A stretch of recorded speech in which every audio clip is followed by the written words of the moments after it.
Again, everybody, for joining today. My name is Brian Boer. I'm the Senior Planning Specialist for Zero Emissions Vehicles with the Department of Environmental Protection. I'm in the Energy, Climate, and Compliance Division. And as a Senior Planning Specialist, my job is to help develop and recommend programs for how to meet the county's climate goals with respect to transportation. And so today we're going to be talking about primarily electric vehicles and the charging infrastructure for electric vehicles in Montgomery County.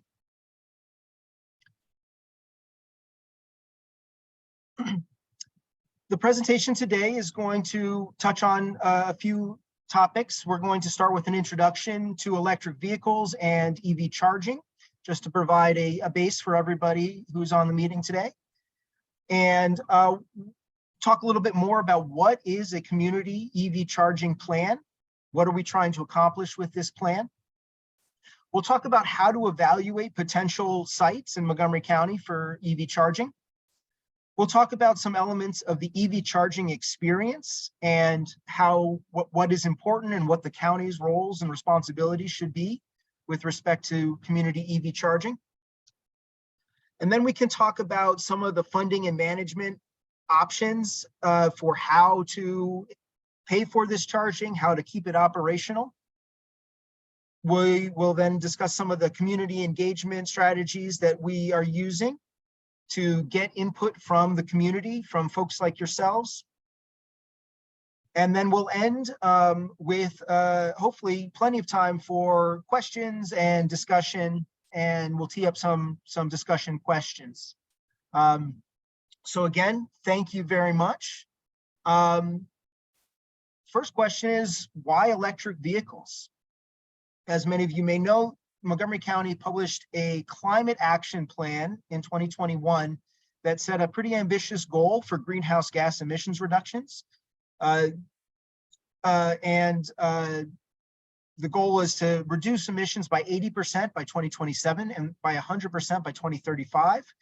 And about 30% of this entire goal would need to come from vehicle electrification, as was envisioned in the plan.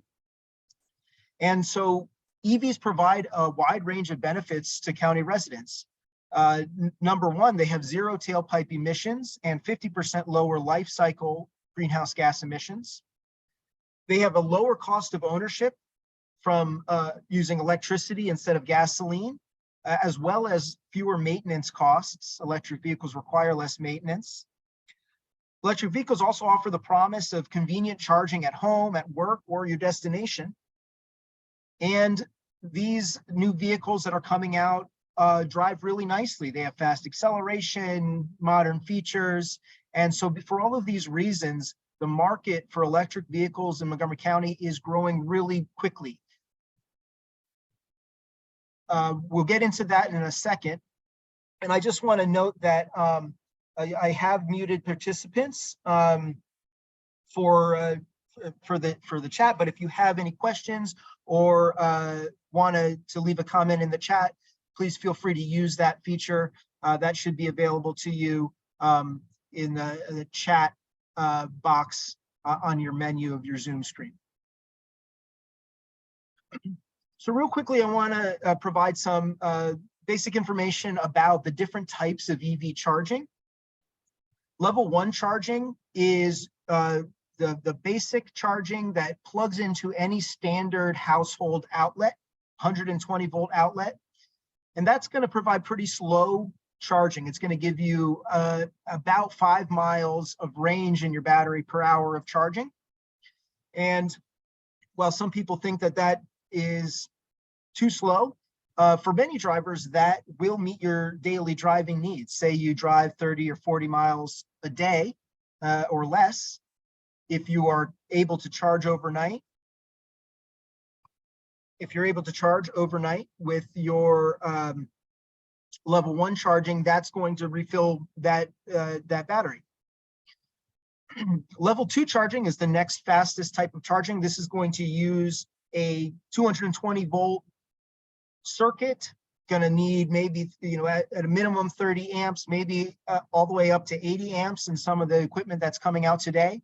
and that's going to give you about 25 miles per hour of charging.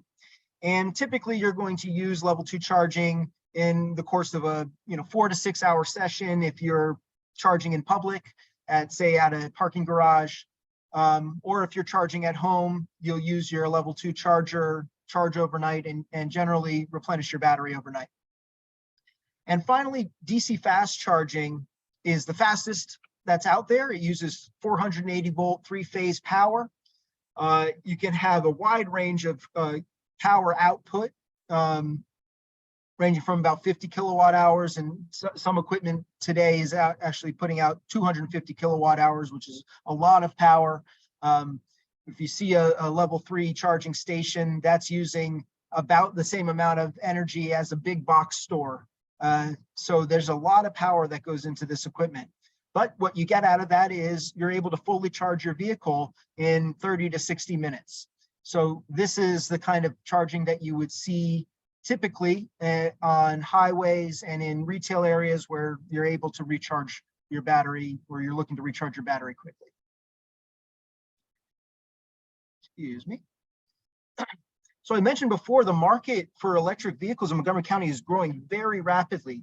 We've seen over the last 2 years an increase of over 10,000 electric vehicles on the road. So as of the end of February of this year, there were 20,000, a little over 20,000 plug-in vehicles on the road, and that includes battery electric, full battery electric vehicles, as well as plug-in hybrid vehicles, which use electricity and gasoline.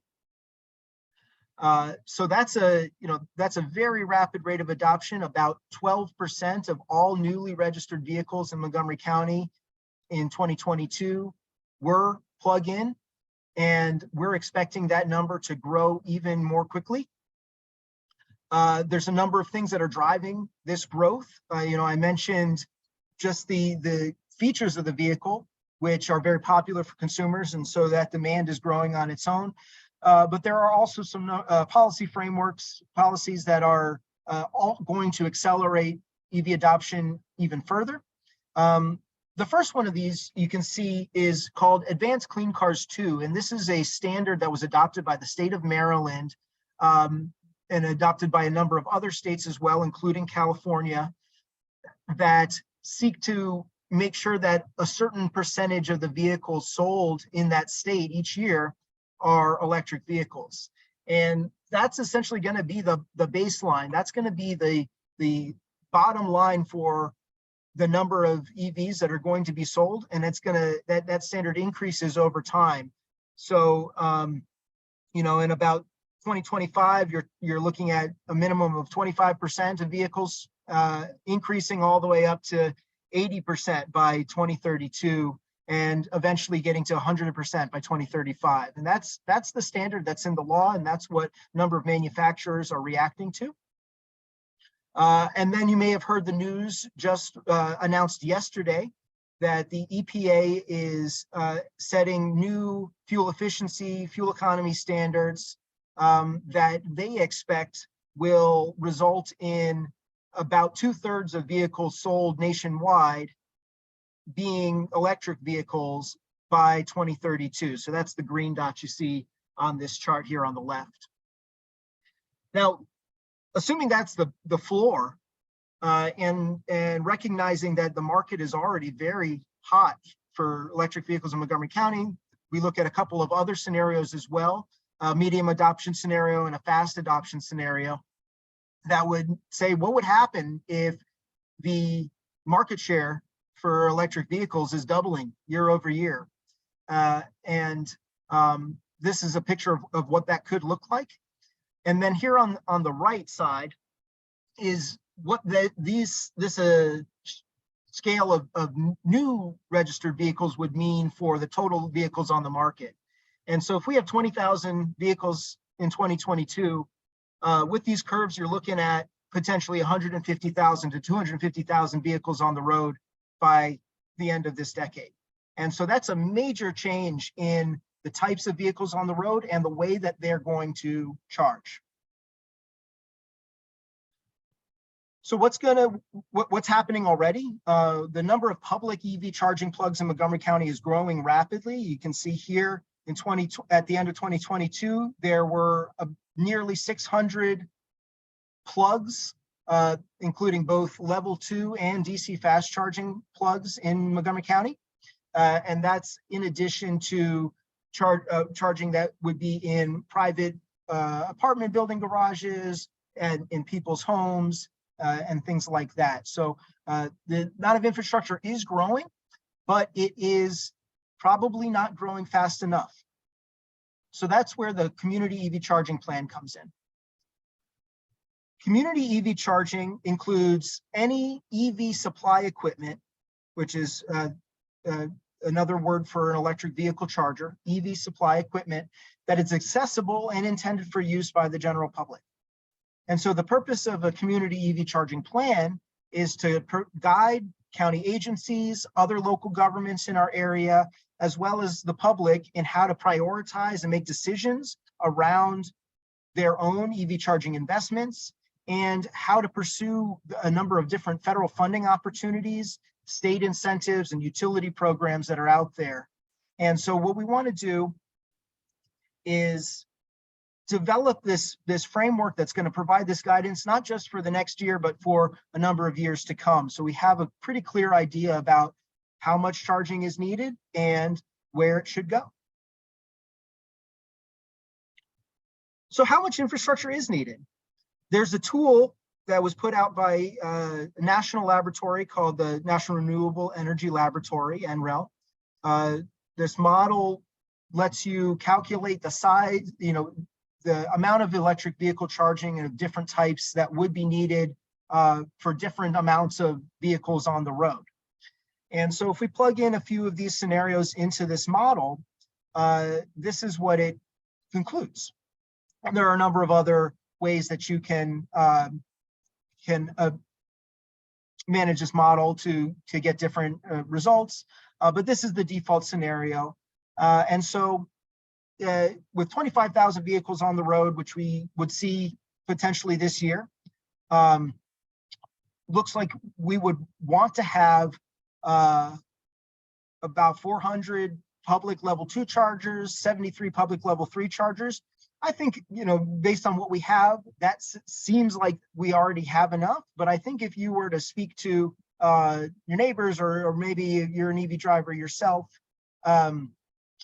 you may already be feeling the crunch of limited charging infrastructure around you. But you can see as this number increases, the total number of ports and charging plugs that we would want to have goes up as well. So this is just one way of estimating how much infrastructure is needed, but it gives us a sense to base off of other discussions and other forms of input.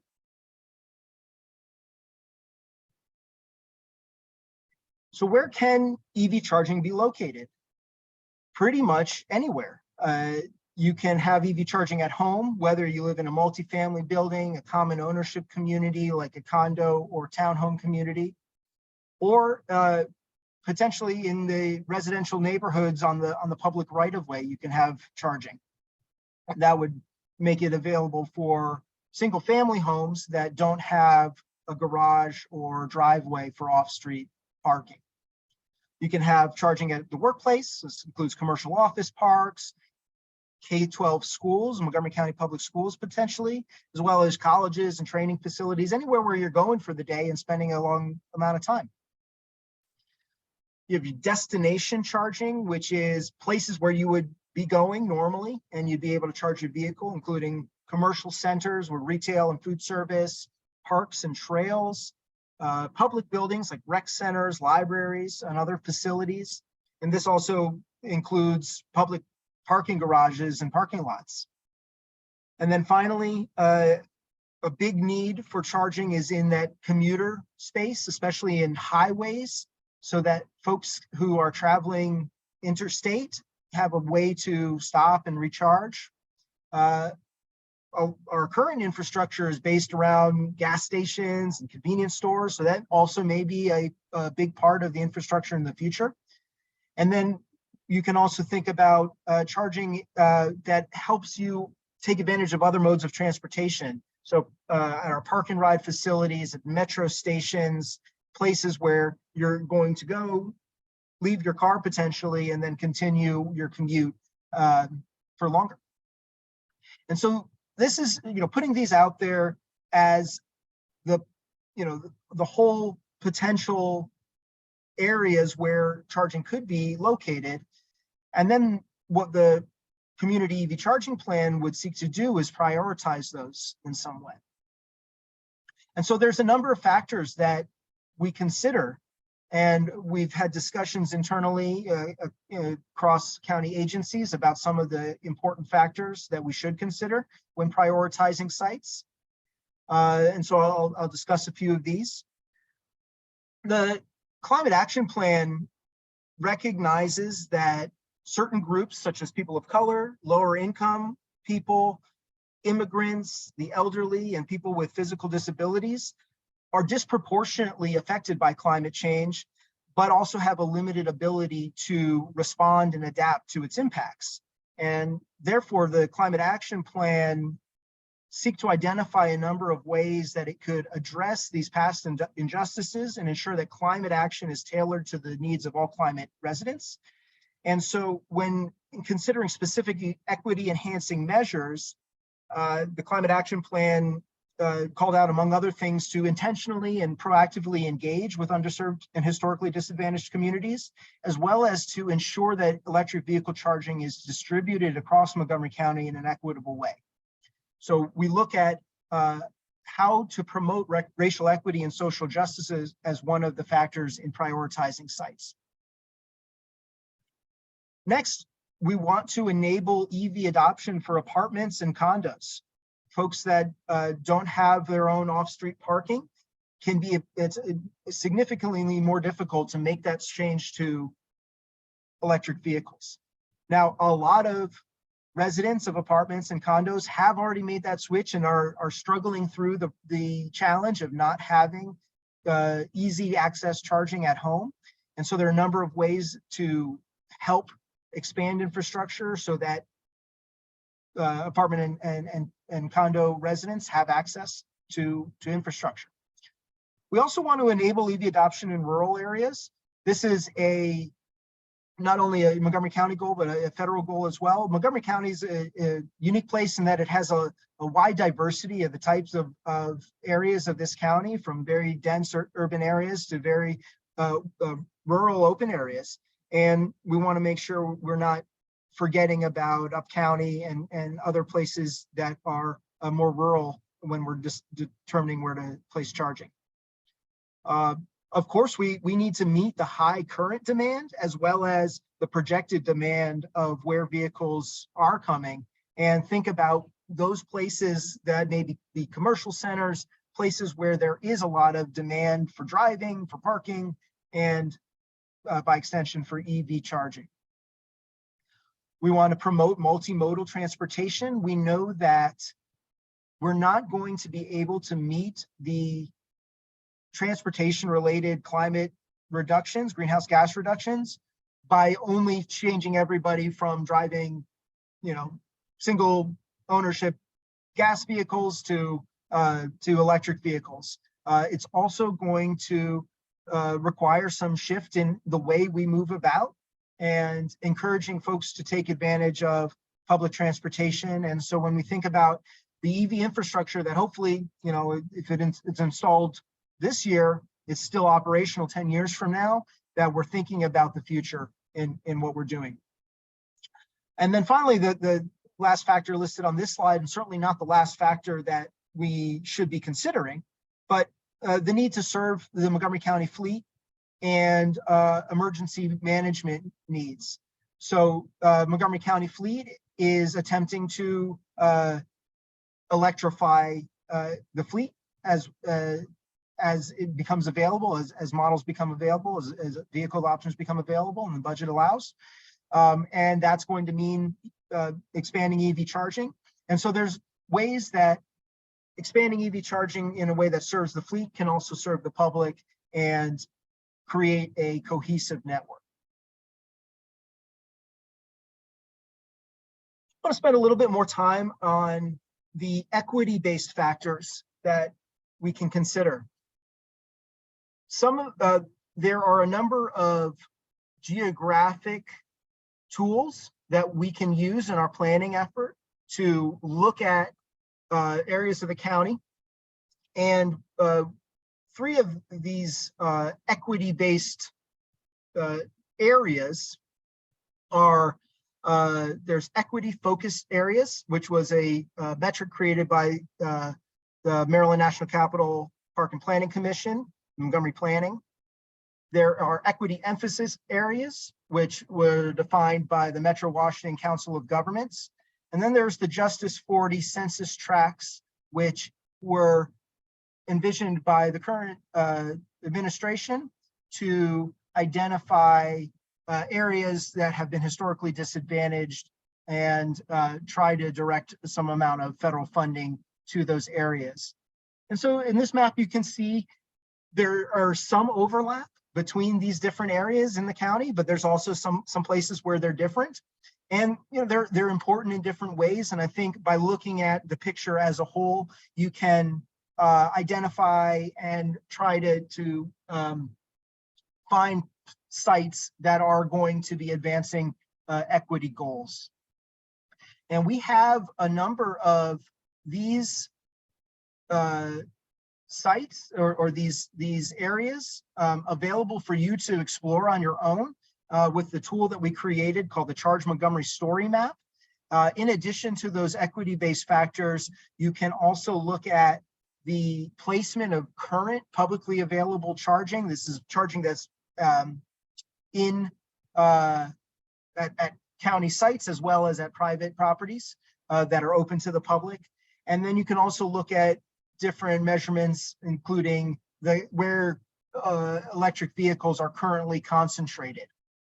And we're using these tools, and we're going to be updating the map and the Charge Montgomery Story Map as we go forward and get more data and learn a little bit more. And my hope is that we'll be able to use these maps and show potential county sites that could have charging, show sites that we are submitting for various grant applications, and provide that clear communication to the public and an opportunity to get feedback and input on where charging should go.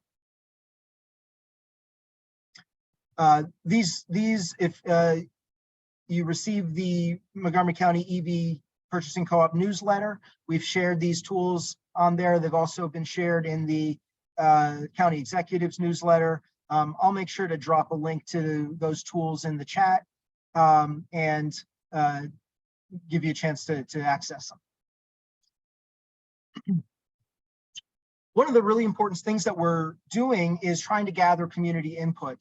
We have a survey out now, and we're going to continue to keep it open for the next month. These are some preliminary results from that survey. We've received tremendous feedback so far. Over 570 respondents have taken the survey.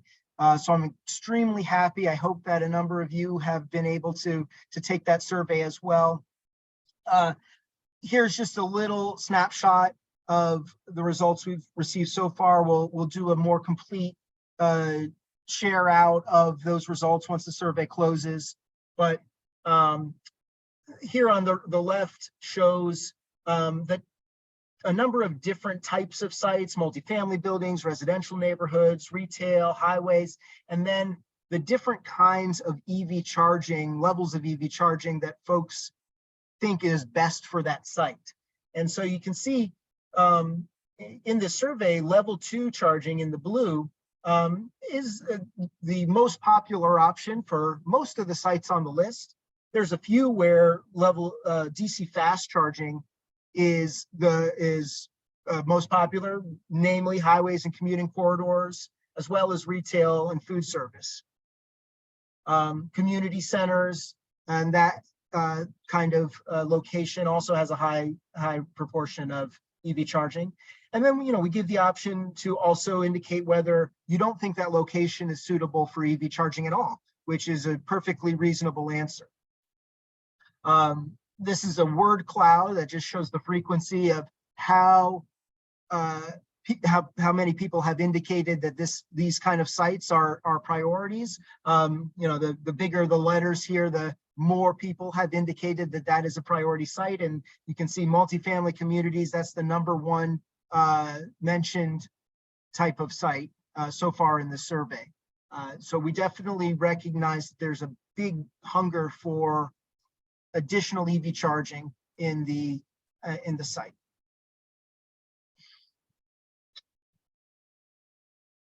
I'm seeing a few questions in the chat. I will get a chance to look at these when we get to the end of the presentation. A few more slides. Thank you very much. Hide that. Okay. Experience and reliability is very important. We've heard that from a lot of places. It's also important for federal standards around EV charging that have been announced this past year as well.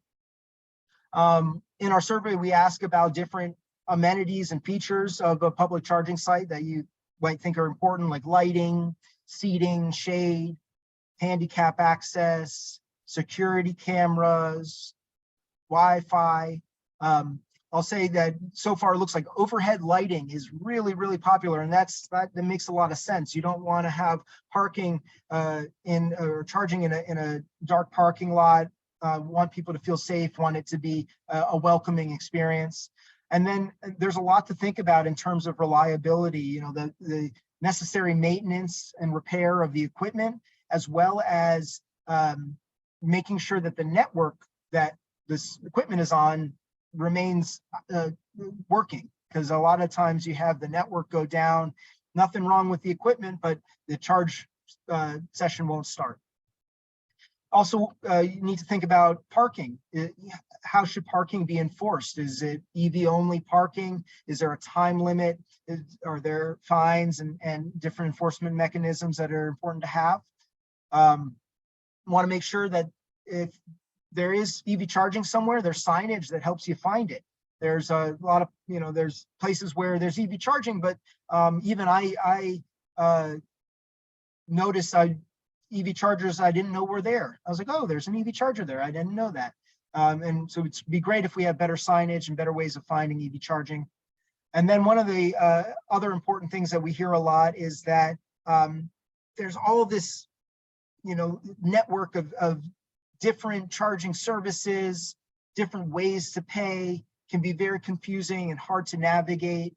So there are different ways of looking at open source software and credit card readers, ways to make that available for people.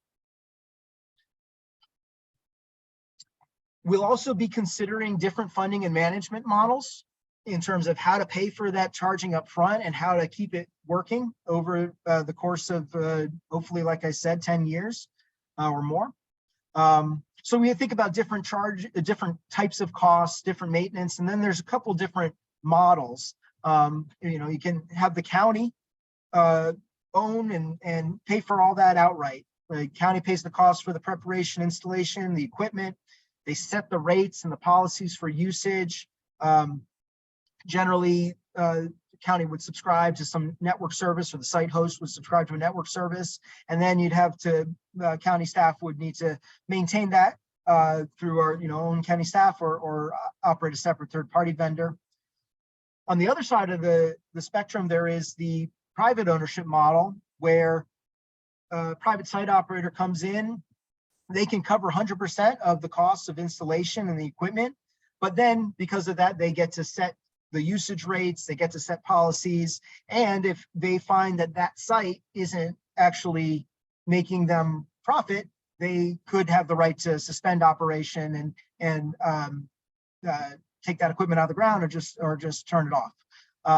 And it'd be great, they can handle all maintenance, but there is a downside to having full private ownership. And so many charging operators are offering a hybrid ownership model, where you're sharing some of the costs between the site host and the operator. You're also sharing the revenue. and potentially negotiating those usage rates and the policies. And then often the case in hybrid models, that operator is still able to handle the maintenance, but the county may have a role. So, there are a number of different models that we currently use. If you have been into any of the county parking garages, you've seen chargers from ChargePoint. Those are operated by ChargePoint. And so that's sort of that private operation model. So we will look at that experience. We'll look at other options available, likely do a competitive procurement process to find out the best offers from charging vendors that are going to meet the needs of the county. So one of the big reasons why we want to pursue this charging plan is that there is a tremendous funding opportunity that's available. Over the next 5 years, there's going to be $7.5 billion in federal infrastructure funding that was created as part of the bipartisan infrastructure law. About $5 billion of that nationwide is part of what's called the National EV Infrastructure Program, or NEVI. That funding is managed by the states. The state of Maryland is going to get about $65 million, and they're going to use that funding to create this highway charging network, primarily focused on DC fast charging. Once they have fully certified all of their fast charging corridors, they can use that funding to fund community charging projects as well. So we'll be looking at that opportunity for community charging, as well as highway charging as part of that program. And then just a couple weeks ago, the U.S. Department of Transportation announced what's called a discretionary grant program for charging and fueling infrastructure. That's going to be $2.5 billion over the next 5 years. But this year they announced $700 million in grants for last fiscal year and this fiscal year. That's going to fund projects in communities, both level 2 charging and DC fast charging, and corridor charging, which will be fast charging. And applications for those grants are due May 30th. So we're looking at how we can partner with others in the state or other local governments and try to compete for that grant. Then there also are a number of incentives for private properties that will necessarily be part of a countywide charging infrastructure. Most EV charging infrastructure is probably going to be located at private properties like retail centers, workplaces, and apartments and condos. But installing EV charging is a major construction project. While there are federal and state and utility incentives available, we've also learned that they can be kind of unreliable. The state incentives ran out of funding in December of last year. They'll start up again in July, but they'll probably run out of funding again because of the demand. And the utility programs that have been offered have also started to become fully allocated. So we are paying attention to see whether the utility programs are going to relaunch, but it raises the question of whether Montgomery County should be offering incentives itself, and what kind of incentives those should be. For example, technical assistance or direct rebates to reduce that upfront cost. Also, considering property tax credits if you operate a public EV charging site on your property as an incentive to keep that site working and not shut it down. So these are, at this point, just questions and brainstorming, and we would love input. We're going to explore different models, do research to find out what such programs would mean for the county. And then we want to hear from residents, whether they're EV drivers, whether you're skeptical about EVs, whether you're considering but you're not sure. We would love to hear from you about what you think EV charging and electric vehicles should, policies should be in Montgomery County. I mentioned we've already had great response to the survey that's out there. But if any of your friends, if you or any of your friends or neighbors haven't yet taken the survey, please do so. We're going to keep that open for another month. And yes, that survey lets you, gives you a chance to weigh in on what the goals of EV charging should be, what kind of sites are priorities, and what kind of charging experience is important to you. And then we're also looking to do some in-person outreach coming up this month. We'll have Green Fest in the city. That's going to be on April 23rd, Sunday, April 23rd.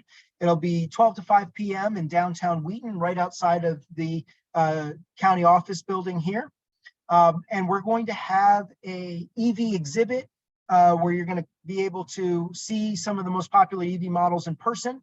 You're going to be able to also, Tesla is offering a test drive event at that Green Fest in the city. So if you want to come out and check out a Tesla, that is an opportunity. There will also be a bike rodeo and displays of electric cargo bikes. So we're really trying to give you an opportunity to see EVs in person and think about what it would mean for you.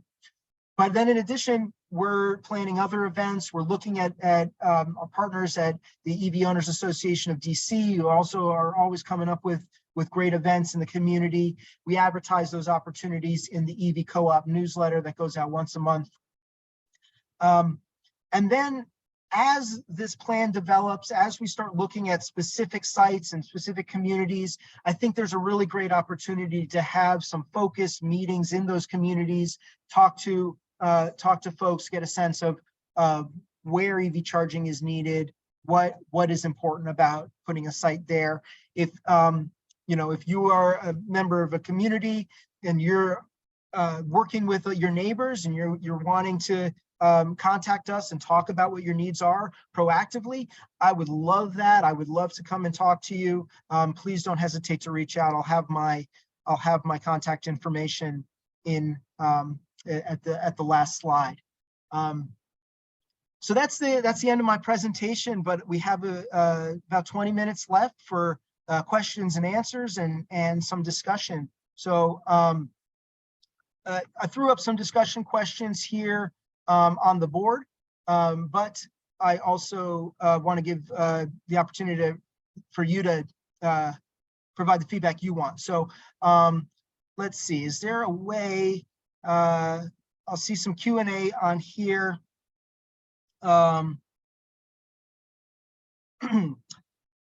Someone asked, does your model include private at-home EV charging? And does that number of home EV charging change the model significantly? And I believe that's the model of expected EV charging needs. And yes, that model does take into account that. That is one of those variables that you can toggle based on what we're seeing. So I think it's assuming that 80% of people have the ability to charge at home. And so if you're reducing that, fewer people being able to charge at home, that's going to mean more EV charging out there. We know that about 50% of housing units in Montgomery County are either multi-unit dwellings or townhomes that may or may not have access to off-street parking. And then any number of single-family homes in neighborhoods, especially older neighborhoods in the county, don't have access to off-street parking, just have curbside parking. So this is definitely something that's really important. I think as your question implies, that the amount of EV charging that's possible to do at home really does have an impact on the number of sites that's needed countywide. I guess I would say that we're not going to be able to build hundreds of stations in the course of a year. This will be a long-term effort, and I think we're going to be learning a lot as we go over the next few years about the way people charge. And then, of course, the technology is evolving quickly too. As batteries get larger, you actually probably need less charging out and about in the community because batteries are just bigger and they can go for longer. Questions here about what is the county doing to encourage EV charging at multifamily and common ownership communities where you can't have a personal EV charger? Yes, this is super important. It's so complicated to have a shared parking area that needs, where you're trying to figure out where EV charging should go. And then it's just so expensive. So I think in the absence of having incentives from the utility or from the state, you're going to need to have a way to offset that cost, or to get EV charging companies to provide charging as a service potentially. And so, hey, the more EVs that are out there, the more profitable it is for the private companies to offer EV charging as a service and actually pay for that equipment up front. So I think we need to look at models like that, and also encourage the state to make sure that their rebate programs are fully funded, encourage the utilities and the Public Service Commission to have their programs operating too.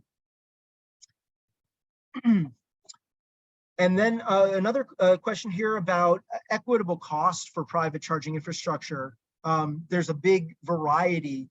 Comment here says 17 cents a kilowatt hour to 45 cents a kilowatt. And when you charge at home, you pay a lot less. And I think you can expect that public charging is going to cost a little bit more, but we don't want it to be so expensive that it discourages people from using it. I think there's got to be, especially if the private operator is paying those upfront costs and saving the public money by offering this private service, they're going to have some discretion in what they charge. However, county and county residents have a big interest in making sure that that's not exorbitant and that it's affordable. So, I think there are some certain things you can do in the course of a service agreement. Say the infrastructure is installed on county property, that you can negotiate that cost of that charging so that it is meeting all of our needs.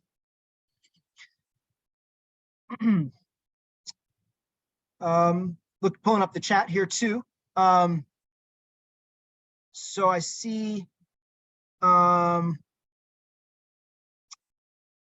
access to food is a great amenity as well. That's a great point. Also, it's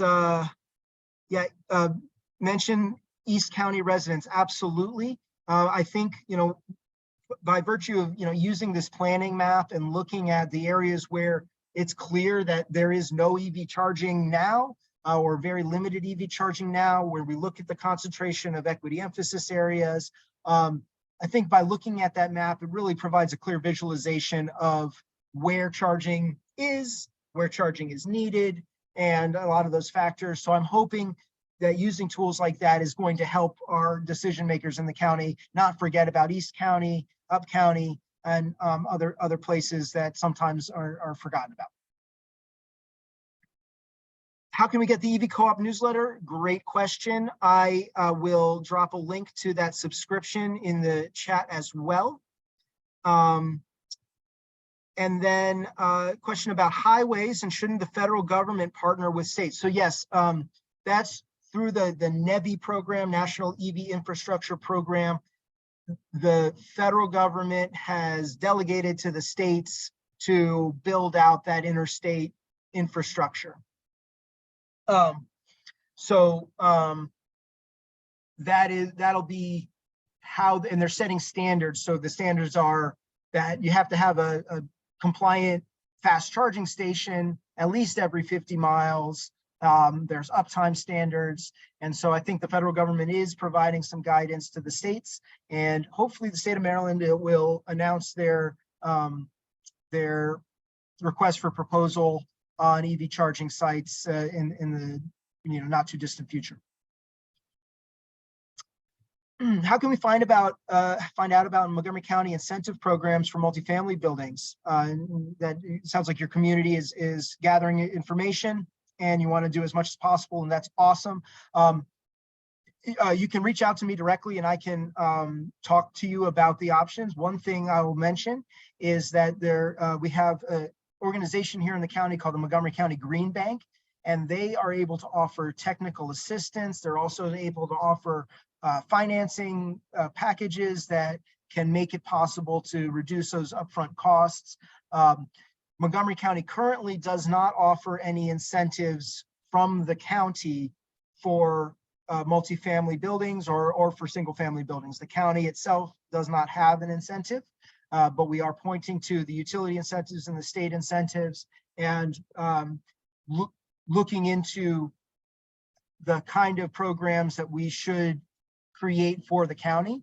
And I would just say, if this is something that you're feeling in terms of planning your own project, that this is, you know, expensive, that you think some additional help is necessary, don't hesitate to reach out to county council. They're just determining, you know, budgets and legislation. So that's also a great way to make it known that this is an important issue for you.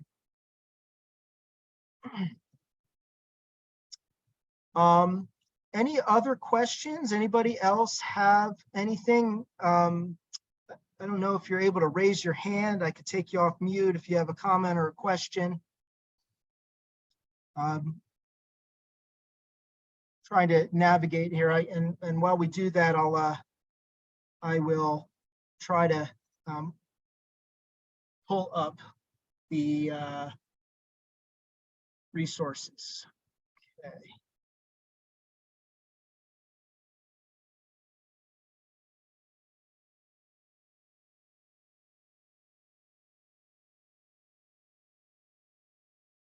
Robert, you can go ahead and unmute if you like. I think that's your control, Robert Levisa.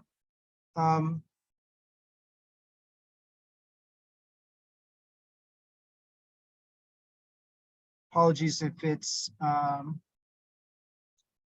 working for you. I'm trying to figure this out. Let's see.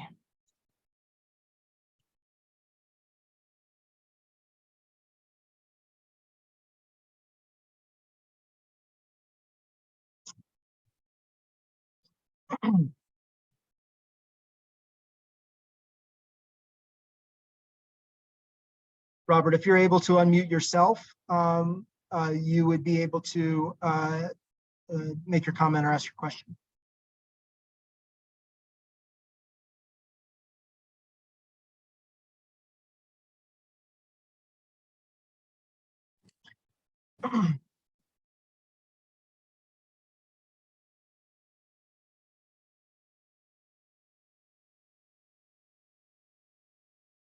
So I'm dropping a link here to the Montgomery County story map. Oh, apologies. Let's see.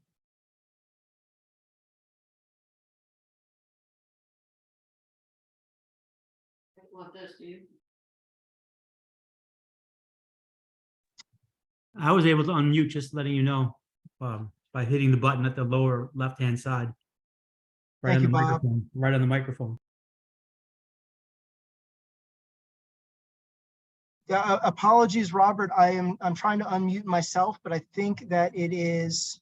Let's see. I think that it's not working for me.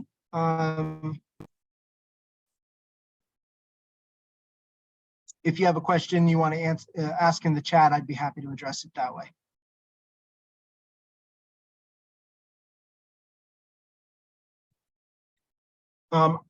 I just dropped a link to the Charge Montgomery story map in the chat that has kind of walks you through some of the content I talked about today, but at the bottom of that, it also has a link to our survey, as well as the you can look at the interactive type of the map, look at the different data that is shown there. And I am trying to find the best link to the newsletter.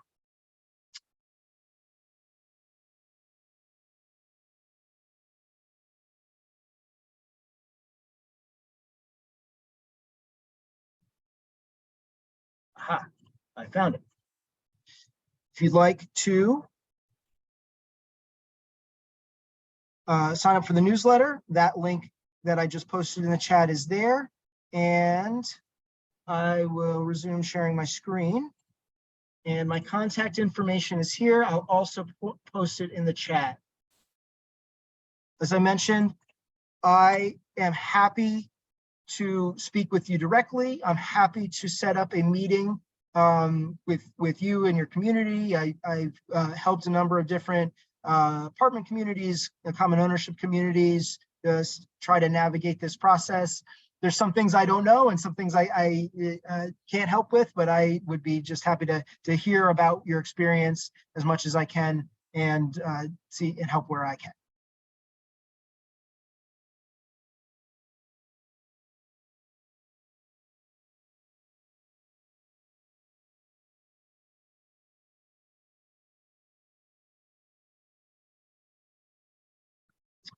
And Robert, I just readmitted you, and I believe maybe you will be able to speak now.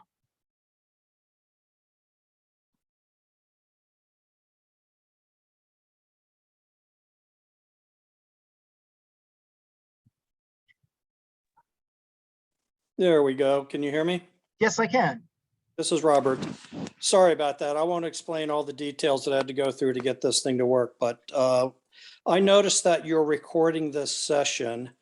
I'd like to share this session with individuals who have not participated in this dial-in initiative tonight. Is there a way to do that? Yeah, absolutely. Well, we are recording the session. I should have mentioned it at the outset. Apologies for that, but I am recording the session. We will post this session on YouTube, make it available for people. And I'll be happy to, if you want to send me an email, I'll be happy to send you a link to that when it's available. Okay, great. Okay, I got your email. Thank you. You're very welcome.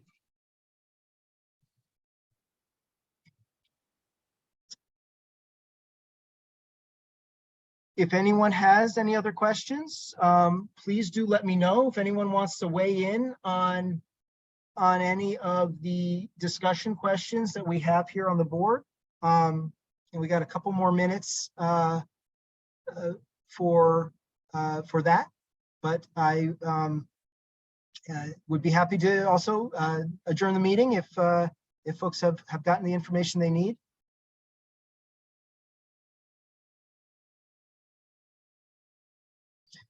Robert Dean, yes.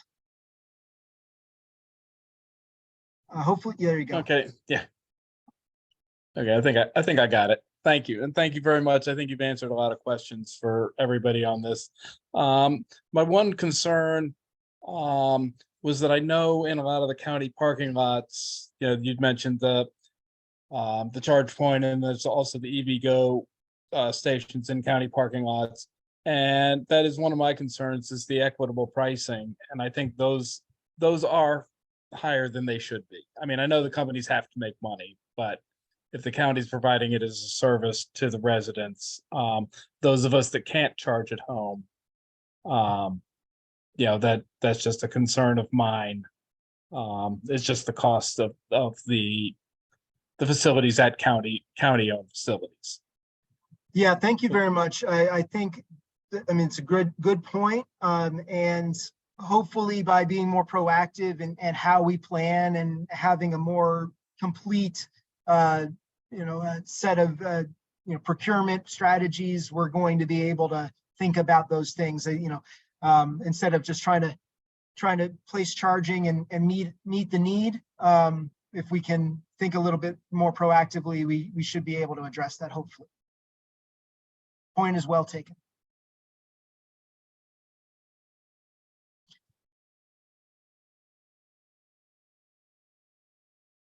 Robert Lavisa, did you have another comment? Another question?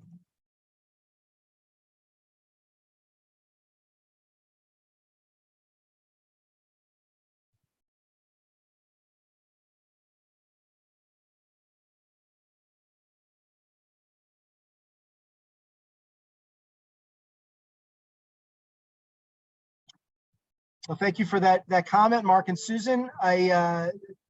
Used vehicles are a great option, and definitely there will be a federal tax credit for used vehicles that has come into effect this year, $4,000 for used vehicles. So that also goes to reducing that price.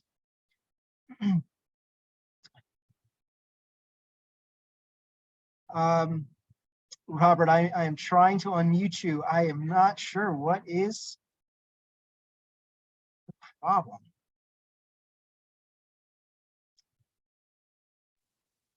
There we go. There you go. Can you hear me now? Yes, I can. Just not really sure how to formulate this question or comment, but when the auto industry started developing a long time ago, and I'm talking about 30s, 40s, 50s, the industry started developing gas station concepts where we had Shell and Mobil and yada, yada, yada, where the industry provided the facilities for us to pull into a gas station and just fuel up. Now the model seems to be that the charging companies are selling their charging stations and then having the ownership maintain those charging stations. Have you heard anything within the industry of the companies that are building charging stations to take full ownership and to maintain them long-term in the future? Yeah, I think my sense is that the industry is starting to move more in that direction of hybrid ownership or charging as a service. I think when this industry first developed, I think a lot of people just wanted to sell equipment. They just want to put the equipment in the ground. But what we see now is there are a number of sites around the county that have a charging station, but it's just not operational because it's supposed to be the responsibility of that property owner, that site host. And I don't think that is a sustainable model, and that's my opinion. That I think, as you suggest, it really needs to be incumbent on on an operator, on a larger company that's going to take responsibility, ensure that it's maintained. And so I think the industry is starting to move in that direction. There's been a lot of acquisitions and mergers among some companies. And I think we'll see that more and more. Okay, the follow-up on that, the basis for my comment is that to put in charging stations within a multi-family unit complex and a homeowners association, apartments and things like that is very expensive. And I would hate to see an investment done like that, and then within a 5 or 10 year period that the subscriptions that you would have to maintain those units, those subscriptions and the people who would, the companies that do that would just walk away and say the model is completely changed over to this ownership concept. Yeah. So it's just a comment, food for thought. Yeah, it's so many things are changing quickly, and we just have to pay attention to it. And I definitely value the community here to bring ideas and concepts that you're hearing about and challenges you're hearing about to me as well, so we can include that in our planning efforts. Right. Last comment is just thank you for doing the presentation. You're very welcome. Thank you all for coming. I am so glad to see the interest, and we're doing this again tomorrow at lunchtime if you didn't get enough this time, but please do reach out to me if you have any questions, and take care.